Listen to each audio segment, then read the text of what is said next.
Bonjour à toutes et à tous, bienvenue sur la chaîne Mes recettes préférées et plus. C'est un plaisir de vous retrouver encore une fois. Aujourd'hui, pour un grand classique de la pâtisserie française, on va faire une tarte au citron. Alors, tarte au citron simple, pas meringuée. Donc c'est la recette de base du CAP de pâtisserie en France. Donc on va commencer par la pâte sucrée, et après je vous donnerai les ingrédients pour la crème de citron, le lemon curd, mais déjà on va faire la pâte sucrée parce qu'il faut qu'elle repose un petit peu au frigo. Donc pour la pâte sucrée, on aura besoin de 200 g de farine, c'est de la T55, 80 g de sucre glace, un œuf, 3 g de sel et 100 g de beurre doux que vous allez laisser à température ambiante parce qu'on va avoir besoin de le pommader au robot et du coup on va y passer tout de suite. Donc c'est parti, vous préparez votre robot alors avec la feuille, ni le crochet ni le fouet, vous mettez la feuille. Vous mettez vos 100 g de beurre, qui doivent être un petit peu ramollis, alors c'est pas très grave s'ils sont pas totalement ramollis, simplement au tout début avec le robot il faut y aller un petit peu mollo. Vous mettez l'intégralité du sucre glace donc, hop, voilà, et on met le sel. Et on va pommader le beurre avec tout ça. Alors vous y allez doucement au début, surtout si votre beurre n'est pas totalement ramolli. Sinon vous laissez votre beurre à température ambiante un peu plus longtemps si vous voulez qu'il soit tout de suite ramolli.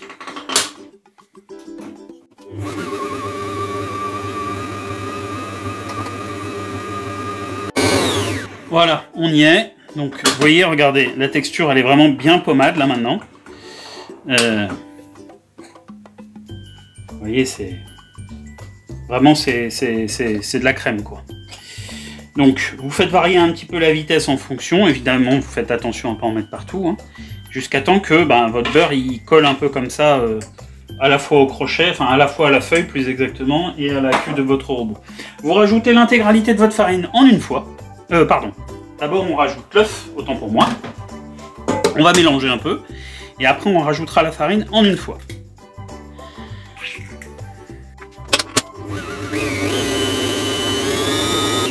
Voilà, une fois que vous avez mélangé un peu votre œuf avec votre beurre, vous rajoutez l'intégralité de votre farine directement dans la cuve et vous mélangez. Alors doucement au début, pour éviter qu'il y ait des projections. Et jusqu'à ce que vous obteniez une pâte homogène qu'on va filmer et qu'on va mettre au réfrigérateur.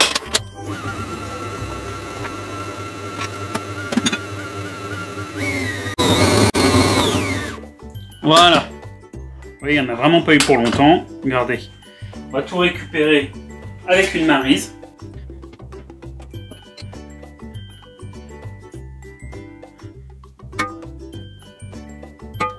Voilà. Ce qu'on va faire, c'est qu'on va sortir la cuve du robot. Ça va être plus simple. Et on va sortir du papier film. Vous mettez directement sur votre plan de travail, c'est le plus simple.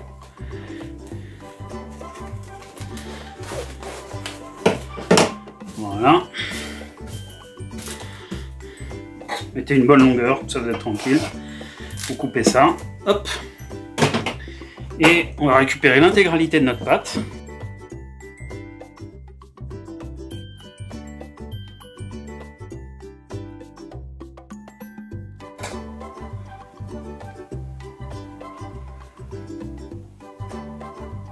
Alors comme je vous le disais, c'est une tarte au citron sans meringue. Évidemment, il y a la tarte au citron meringuée qui est une variante, mais je pense, il faut que vous regardiez la grosse différence entre la tarte au citron simple et la tarte au citron meringuée, c'est que théoriquement, une bonne tarte au citron meringuée, elle doit être équilibrée au niveau du sucre, parce que la meringue c'est évidemment très sucré, et donc du coup vous pouvez vous permettre d'avoir un lemon curd qui soit beaucoup plus acide, pour avoir un contraste entre l'acidité du lemon curd et le sucre de la meringue. Donc évidemment, si vous n'avez pas de meringue, il va falloir que soit via votre pâte, soit via votre lemon curd, vous soyez plus sucré pour que ce soit plus équilibré, parce que sinon ça risque d'être très très acide, à moins que vous aimiez l'acidité. Mais bon, donc méfiez-vous au niveau de l'équilibrage notamment du sucre.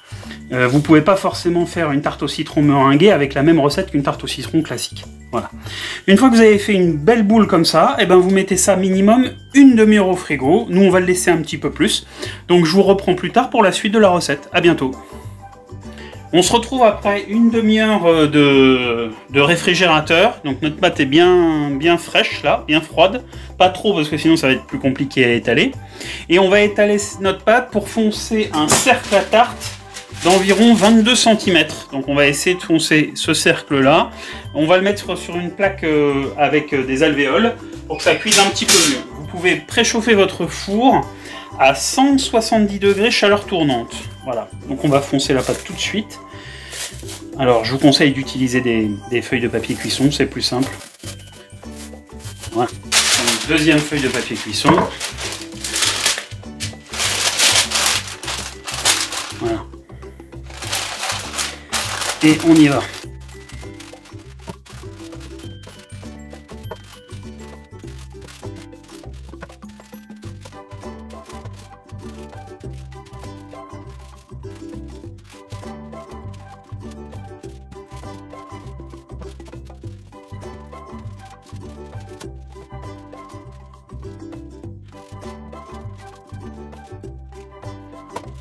Donc vous voyez, la double feuille de papier cuisson, ça permet d'être un peu tranquille et d'éviter d'avoir à gérer la pâte qui colle. Bon bah là vous voyez, on n'est pas trop mal, hein. Donc, on va pouvoir retourner ça. Donc ce que je vous conseille, c'est de faire ça comme ça, de décoller la plus grande des feuilles qu'on va utiliser pour la cuisson en elle-même. Vous voyez, elle est bien collante, hein, mais ça c'est parce qu'elle est riche en beurre, hein. Et vous placez votre feuille comme ceci. Comme ceci. Vous voyez? Et on va placer le reste dessus.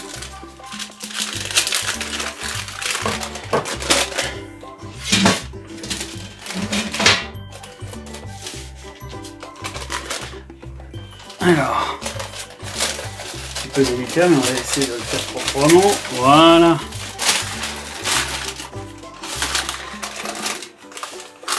Voilà, et là vous décollez. Oui, on a même largement de quoi.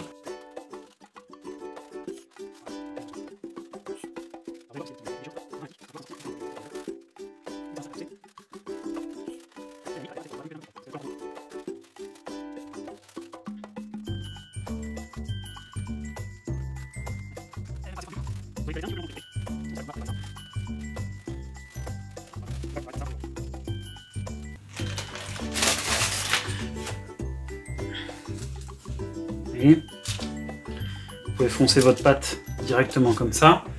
Avec un couteau, vous allez récupérer évidemment l'excédent qui est sur le bord. Et on va foncer notre pâte tranquillement.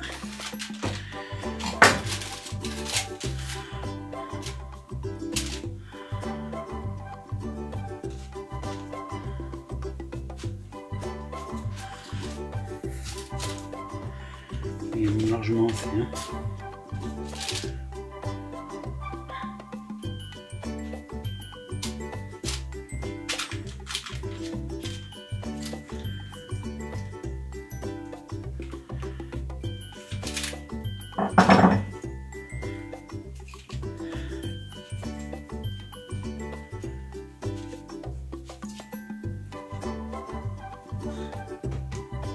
Alors évidemment, les petits excédents de pâte, vous les gardez, hein. Vous pouvez les cuire à côté.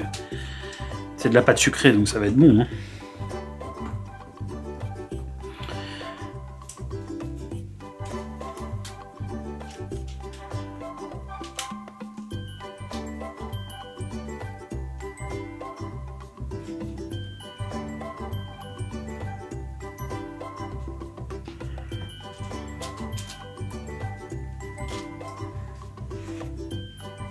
On a abaissé notre pâte, évidemment vous gardez le petit excédent de pâte que vous pouvez avoir. Vous prenez un couteau qui coupe bien et on va couper à ras.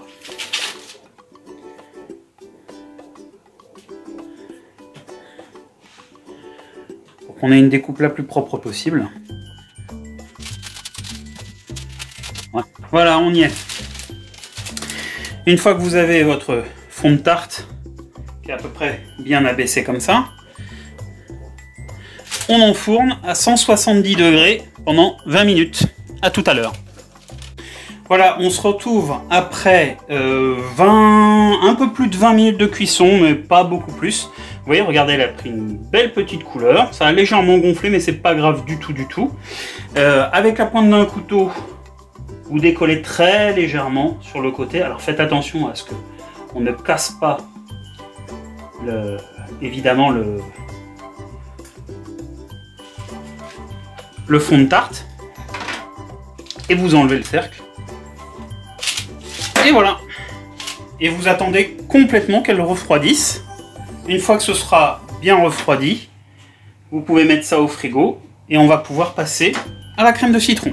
On se retrouve pour faire le lemon curd de notre tarte au citron. Donc pour le lemon curd, on aura besoin de 120 g de sucre semoule, 80 g de beurre, 3 œufs, 3 beaux citrons, ils sont magnifiques, et 10 g, un peu plus de 10 g de maïzena. Il n'y a pas beaucoup de maïzena, ça va nous permettre juste de figer légèrement la crème quand elle va refroidir tout à l'heure au réfrigérateur.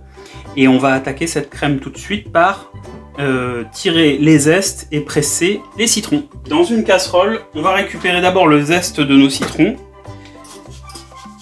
avec une râpe microplane, hein, c'est la meilleure façon de récupérer ça. Alors, il y a des recettes qui utilisent juste le jus du citron, mais quand vous avez des beaux citrons comme ça, c'est un crime de ne pas récupérer les zestes.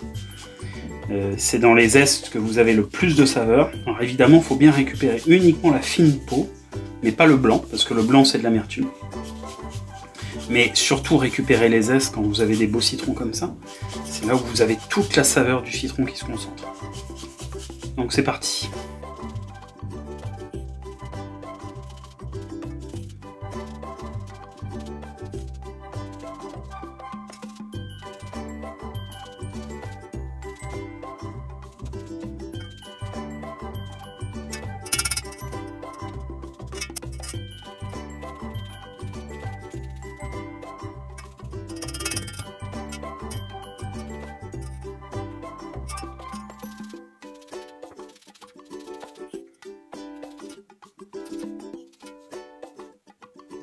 Voilà, donc une fois qu'on a bien récupéré les zestes comme ça, bah, le reste des citrons, on va simplement les presser et les rajouter dans la casserole. Voilà, donc une fois qu'on a pressé nos 3 citrons, vous versez le jus directement dans la casserole et on va mettre la casserole à feu très doux à chauffer. Alors évidemment, hein, je ne l'ai pas précisé, mais ne récupérez les zestes comme ça que quand vous avez des citrons totalement bio. Parce que évidemment, malheureusement, les citrons pas bio, ben, la peau elle est pleine de pesticides et c'est pas très bon pour la santé. Vous mettez ça à feu très doux et on va passer au reste de la crème.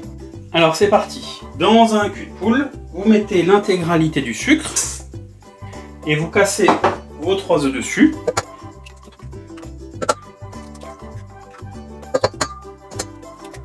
Et vous fouettez énergiquement.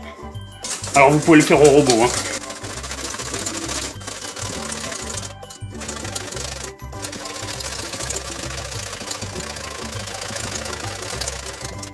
Une fois que ça c'est fait, vous rajoutez la maïzena. Vous avez vu, il n'y a pas beaucoup de maïzena. On veut que la crème reste encore bien onctueuse et qu'elle ne fige à peine.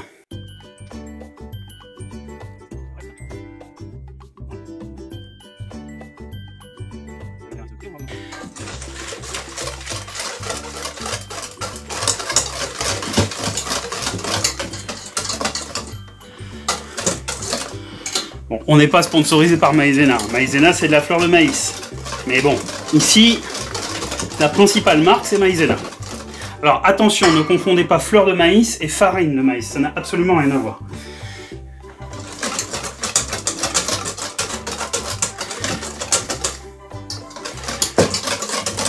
Évitez qu'il y ait des grumeaux, vous voyez, que ce soit à peu près lisse comme ça. Évidemment, la maïzena épaissit légèrement le mélange. On récupère le jus de citron qui a légèrement chauffé. On va le verser dessus, tout en remuant, avec les zestes évidemment, hein. Voilà.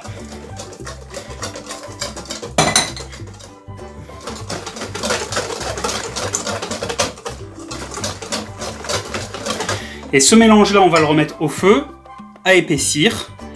On va bien regarder que ça nappe à peine. Et une fois que ça aura épaissi, on le sort du feu et on va mettre le beurre dedans. Allez, on y va. Donc je remets ma casserole au feu et je verse mon mélange dedans. Et évidemment, là, je m'arrête pas de remuer. Alors si vous avez une maryse de bonne qualité, vous pouvez théoriquement l'utiliser pour votre mélange. Et évidemment, il ne faut pas s'arrêter parce que sinon la chaleur va faire en sorte que la maïzena va prendre en dessous et votre mélange sera plus homogène, ça va faire des grumeaux et ce sera raté. Donc c'est typiquement le genre de crème où vous devez rester devant. Comme la crème anglaise, comme la crème pâtissière, comme la crème béchamel, comme beaucoup d'autres crèmes comme ça, où le principe c'est de cuire en remuant. Si vous êtes devant, vous pouvez un peu augmenter le feu. Alors évidemment, plus on va la laisser épaissir, plus ça va être figé et donc un peu plus difficile à étaler dans notre tarte, et moins ce sera épaissi et plus ce sera facile, et plus vous aurez une tarte qui sera un peu plus crémeuse entre guillemets. Donc après c'est à vous de voir. Il faut quand même que la maïzena épaississe un petit peu évidemment. Vous voyez, regardez, là ça commence à épaissir. Je crois qu'on va pas tarder à l'enlever. Vous pouvez baisser un peu le feu, pour éviter que ça aille trop vite. Regardez, là déjà elle est très nappante. On va l'arrêter là. Donc vous sortez du feu, évidemment. Vous remuez bien, pour que ce soit le plus lisse possible. On va couper le feu. Et on va rajouter le beurre dedans. Alors autant que possible en petits morceaux. Il est déjà de toute façon très pommade, parce que comme on l'a sorti tout à l'heure. Hop, voilà. Et voilà. Et on va remuer pour que ce soit bien lisse. Le beurre a pratiquement disparu. Hein.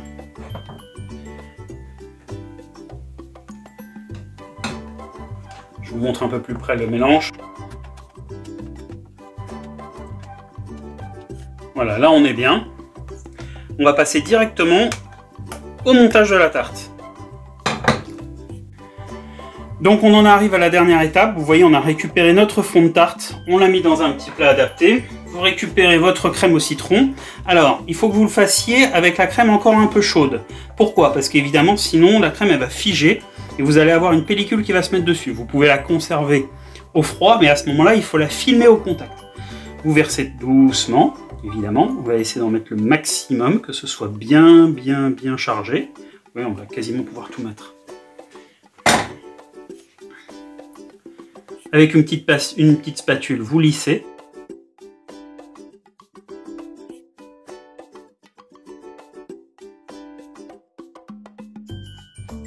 Et pour la décoration, avec le reste de pâte qui me restait, j'ai fait des petites étoiles avec des emporte-pièces. Qui va me permettre de décorer ma tarte, par exemple.